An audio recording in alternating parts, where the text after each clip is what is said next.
안녕하십니까. 생명위기예방협회 미술치료 전문가 김순환입니다. 이제부터 제가 3번에 거쳐서 미술치료 상담에 대한 이야기를 하려고 합니다.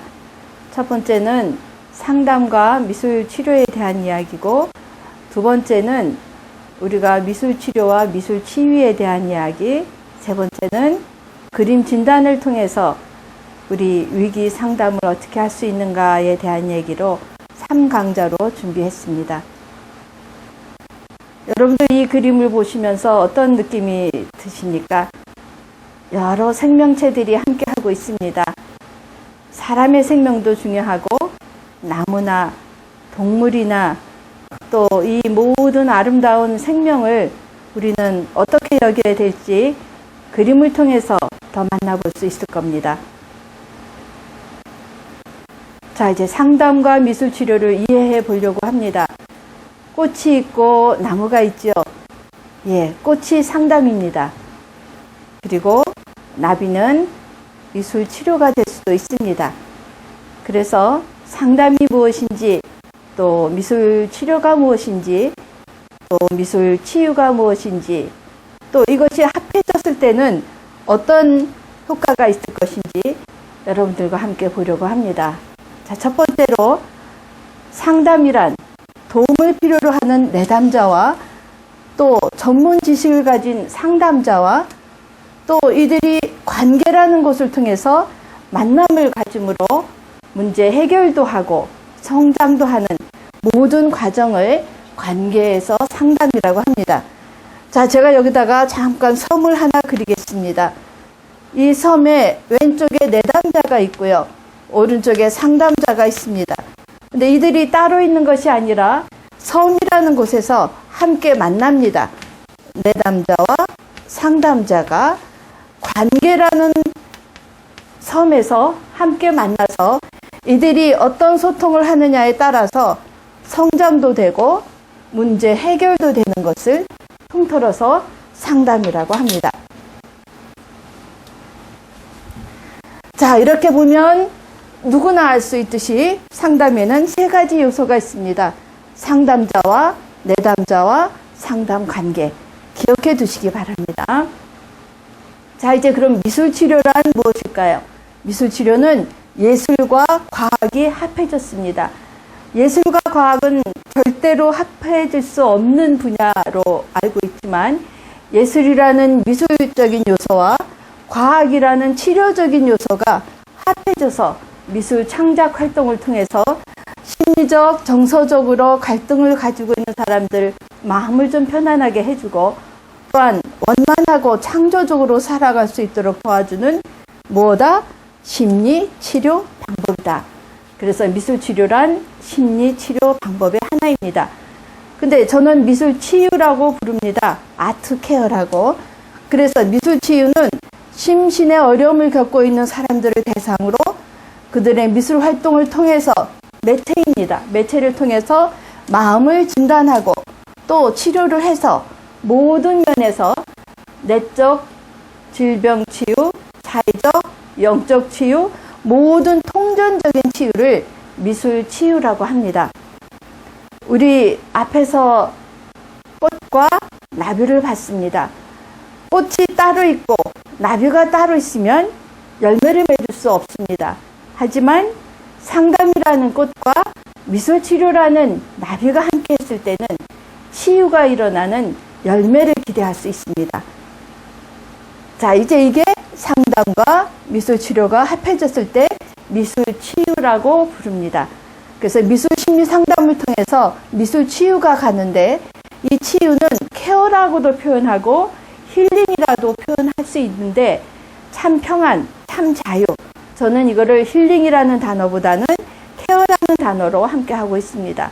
그래서 치유란 인간의 항상성이라고 얘기하는데, 사람이 원래 건강할 수 있도록 만들어졌기 때문에 글로 돌아갈 수 있고, 또 통전적인 치유를 통해서 총체적으로 변화될 수 있는 것이 미술치유입니다.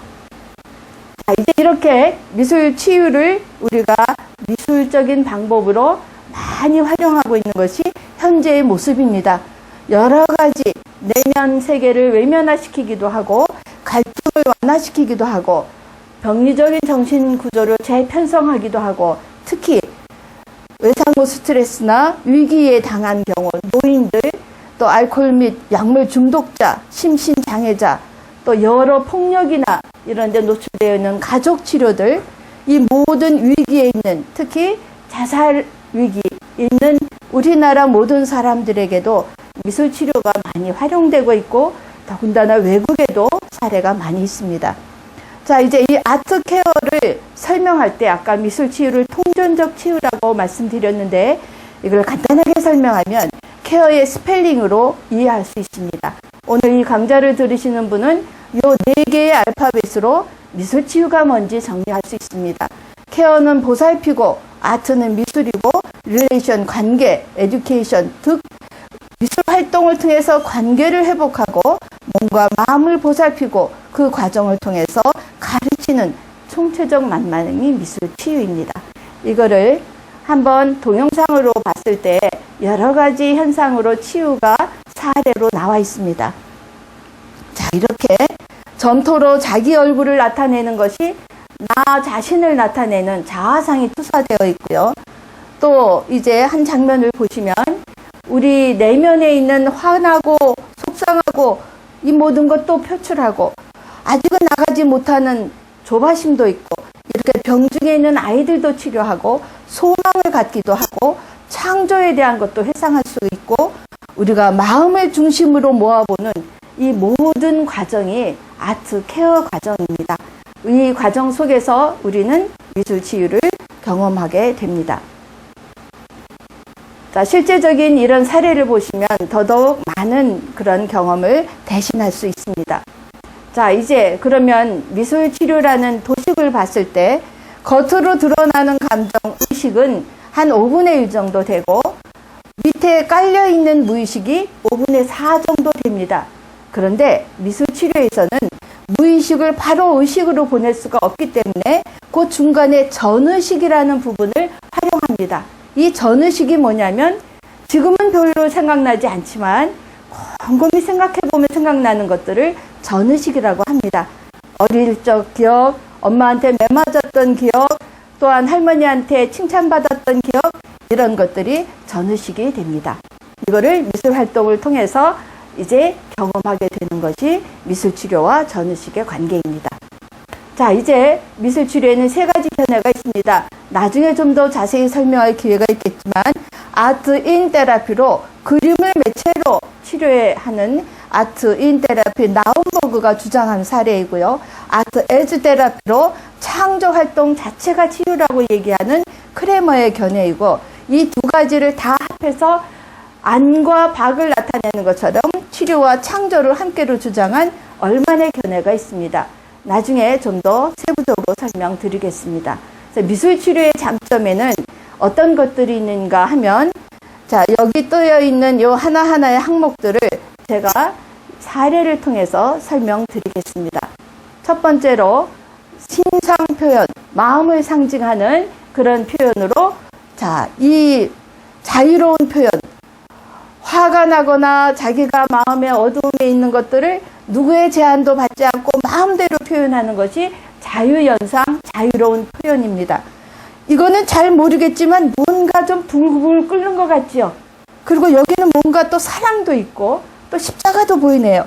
이렇게 자유롭게 표현하는 가운데 거기 나도 모르게 내 마음이 나타난다는 겁니다. 이건 심장의 모습도 있고요. 자, 이제 그 다음에는 마음에 치유하는 모습의 첫 번째로 방어 감소가 있습니다. 이거는 내가 요 말을 하면 누가 어떻게 생각할까, 또 이렇게 되면 남에게 해가 되지 않을까 하는 거리끼는 마음을 적게 해주기 때문에 이건 노인들이 하는 사례입니다. 노인들도 이렇게 만화를 그리고요. 회상과 치유. 자, 뭔가 이게 무슨 작품인가 하시겠지만 이건 치유 과정에서 처음에는 예쁘게 그리려고 했지만 나중에는 화가 나서 막 찢어발겼던 그런 모습이 아까 회상의 모습입니다. 잠깐 앞에 거 잠깐만 보여주시면 찢었던 모습이 여러분들에게 자, 이 모습은 원래 작품이 아니라 예쁘게 색칠했던 것들을 하다 보니까 자기도 모르게 근데 이 아이는 이 과정을 거친 후에 더듬던 말을 바르게 할 수 있게끔 되는 통찰의 과정이, 치유의 과정이 있었습니다.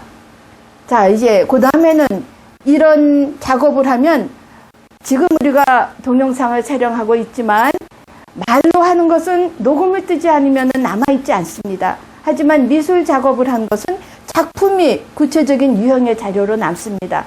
이거는 성폭행을 당한 사람, 여성이 만드는 자기 모습입니다. 아팠다. 어디가 아팠냐? 여기도 아팠고 여기도 아팠고 여기도 아팠다. 라고 작업 과정에서 나왔던 작품입니다. 두고두고 보면서 자기의 아픔을 회상하고 또 아픔을 삭히고 또 치유됐을 때, 사실 여기 나와 있지 않지만 치유됐을 때는 이거 없이 자기 모습을 만들었습니다. 또 두고 보니까 두고도 이건 가족을 봉투로 표현한 모습입니다. 자, 이제 공간을 미술 치료적으로 하나만 하는 것이 아니라 이렇게 여러 개를 꾸며서 가족이나 공동체를 꾸밈으로 자기 혼자가 아니다, 외롭지 않다, 나는 함께 할 수 있다, 이런 걸 느낄 수 있는 공간성을 보게 되고요. 나도 모르게 이거 어르신들이 한 작업입니다. 뭔지 모르지만 꽃을 꽂음으로써 어느 할아버지는 이거 뭐 왜 해? 이렇게 말씀하시다가 나중에는 이걸 품에 안고 우리 마누라 갖다 줘야지 하고 갖고 가는 것이 이 창의적인 작품입니다.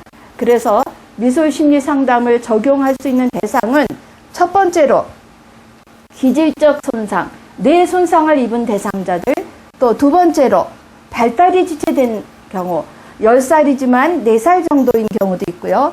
또 무의식이 지나치게 참고 견디다 못해 터지는, 억압된 경우, 대극적 정신세계는 정신분열과 같이 내 마음이 둘로 갈라진 상태, 일시적인 정체나 퇴행, 동생이 생겨서 갑자기 오줌을 싼다든지 아니면 갱년기가 돼서 심한 죽고 싶은 우울증에 빠져 있다든지, 이런 경우 우울이나 불안이나 중독, 폭력, 자살 등 위기에 처한 사람들을 발견해서 그들에게 위기를 모면할 뿐만이 아니라 새로운 생명력을 이 미술로서 대신 경험하게 되면 뇌에 가서 그게 저장이 됩니다. 이런 것들이 하나 두 개가 섞여서 복합적인 그런 경우가 미술 심리 상담의 대상이 됩니다.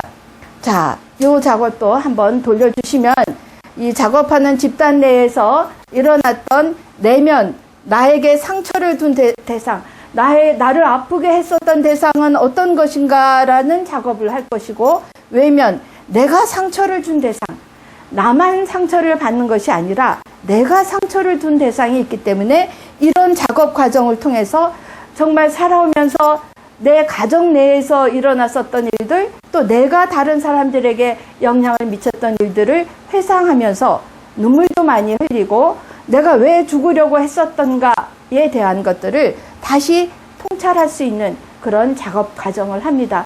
그러니까 이 작업을 과정을 하는 그 동안만큼은 아무에게도 침범받지 않는 자기의 공간을 연출하게 됩니다. 그러면 우리는 우리 뇌의 활동은, 내가 생각하고 말하는 것은 좌뇌의 활동이고, 내가 그림을 그리고 작업을 하고 창작 활동을 하는 것은 우뇌의 활동이라서 좌뇌와 우뇌가 통합되면 병원에 가서 주사를 맞지 않아도 중추신경 자체가 영향을 받아서 호르몬 분비라든지 저항력이라든지 이런 것들을 매우 올려줄 수가 있습니다. 여러분들 이거 안 거친 사람 없죠? 이 거치지 않은 사람 없죠? 자, 이거 누군가가 아주 예쁘게 감싸고 있습니다. 이게 시작이 생명의 시작입니다. 이 작은 이 태아의 발바닥, 이 태아의 발바닥을 통해서 생명을 여러분들이 기억한다면 이런 상을 통해서 우리가 연약해졌던 마음들을 키워줄 수 있습니다. 그래서 이 첫 번째 시간에는 우리가 상담과 미술 치료를 이해했습니다. 다음에는 미술 치료와 미술 치유를 공부할 예정입니다. 자, 이 내 발바닥 잊지 마시고 이번 강의를 마무리하도록 하겠습니다. 수고하셨습니다.